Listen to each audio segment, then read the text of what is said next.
तो बड़ी खबर की बात करते हैं। दिल्ली की 7 लोकसभा सीटों पर नामांकन की प्रक्रिया पूरी हो चुकी है। मंगलवार को नामांकन का आखिरी दिन था। दिल्ली में कुल 439 लोगों ने नामांकन दाखिल किया है। सबसे ज्यादा नॉर्थ ईस्ट दिल्ली से नामांकन दाखिल हुए हैं। 74 प्रत्याशी ने नामांकन दाखिल किया है।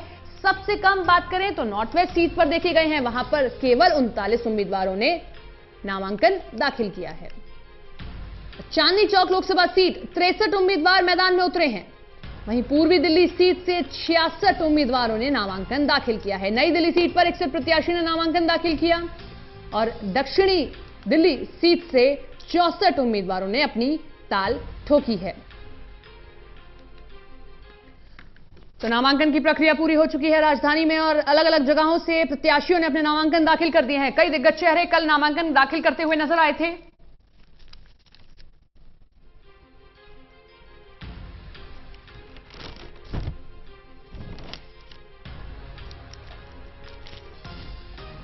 पूर्व क्रिकेटर और भाजपा में अब शामिल हुए हैं और प्रत्याशी हैं गौतम गंभीर। उन्होंने भी अपना नामांकन दाखिल किया है कल।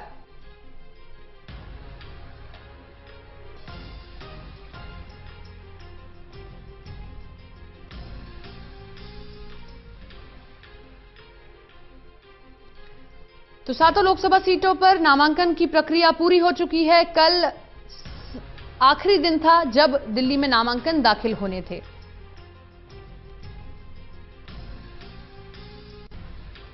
विश्वजीत हमारे सहयोगी हमारे साथ जुड़ गए हैं। विश्वजीत, कल आखिरी दिन था नामांकन का और हर सीट पर नामांकन दाखिल हो चुके हैं और जहां कांग्रेस और आम आदमी पार्टी के बीच गठबंधन की उठापटक जारी थी, अब साफ हो गया है कि गठबंधन साथ नहीं होगा और अब वो अलग अलग चुनाव लड़ेंगे।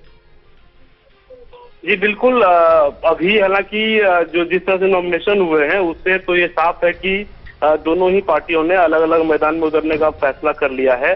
बीजेपी के उम्मीदवारों ने भी नॉमिनेशन कर लिया है और एक तरह से बिसात जो है वो सज गई है। लेकिन असल में बिसात किस तरह से सजेगी, असल में कितने उम्मीदवार मैदान में हैं, ये अब 2 दिनों के बाद पता चलेगा, जब आज की स्क्रूटनी और नाम वापस लेने की तारीख जो 26 तारीख आखिरी तारीख है, तब तक ये देखना दिलचस्प होगा कितने लोग नाम वापस लेते हैं। उसके बाद ये पता चल पाया कि वाकई मैदान में कितने लोग बचे हैं, क्योंकि अब तक करीब 439 नामांकन हुए हैं और 439 नामांकन काफी ज्यादा होते हैं। कई कई जो सबसे ज्यादा 74 नामांकन हुआ है उत्तर पूर्वी दिल्ली में, तो ये भी एक बड़ा आंकड़ा है।